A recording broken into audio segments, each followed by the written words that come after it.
We've had a new crop of socialists elected into Congress, very vocal. They're the darlings of the media, as we might imagine, and have proposed some pretty outrageous things, among them being this idea of a Green New Deal, an environmental-friendly New Deal that would dismantle and restructure apparently not just the American economy, but about every machine ever built that relies in any way on carbon-based enhancement. What else is wrong, though, with this whole idea of a Green New Deal? Well, it's based on utterly, recklessly false science.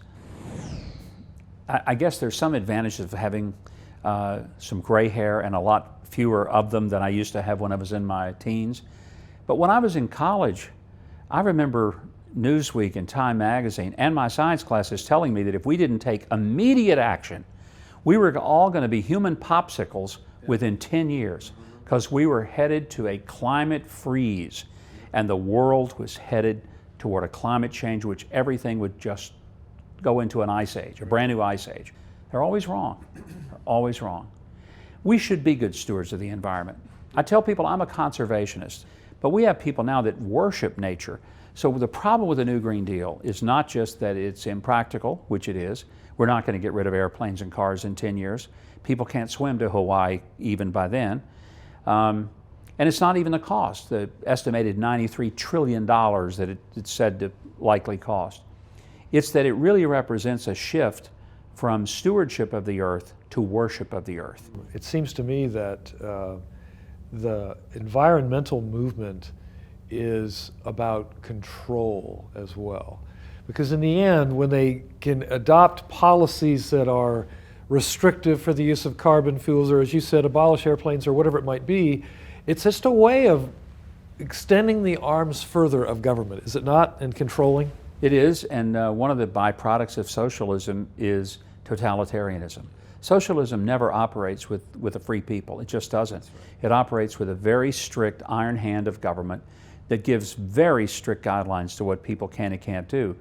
One of the things that occurs to me is that the people like Alexandria Ocasio-Cortez and many of her generation, not to be disparaging, but they were like, she herself was born a month after the Soviet Union fell and the wall collapsed in Berlin. She has no frame of reference. The history of socialism is one of the destruction of hundreds of millions of their own citizens, not in wars.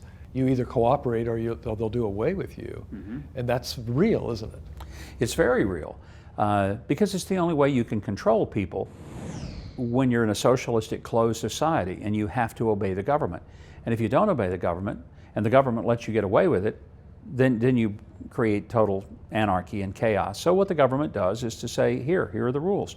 We're going to enforce them, and if you don't live by them, we will kill you, and we'll kill some members of your family, and that's a warning to everybody else.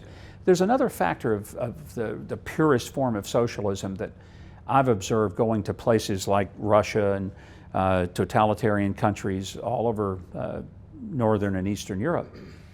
The architecture. Anything pre-Bolshevik, gorgeous, beautiful, artistic, appealing, timeless.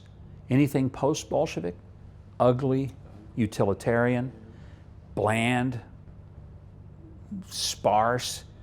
It's a great way just to physically see that when you're under a socialist system that everybody's supposed to be the same, everybody lives in the same ugly gray box.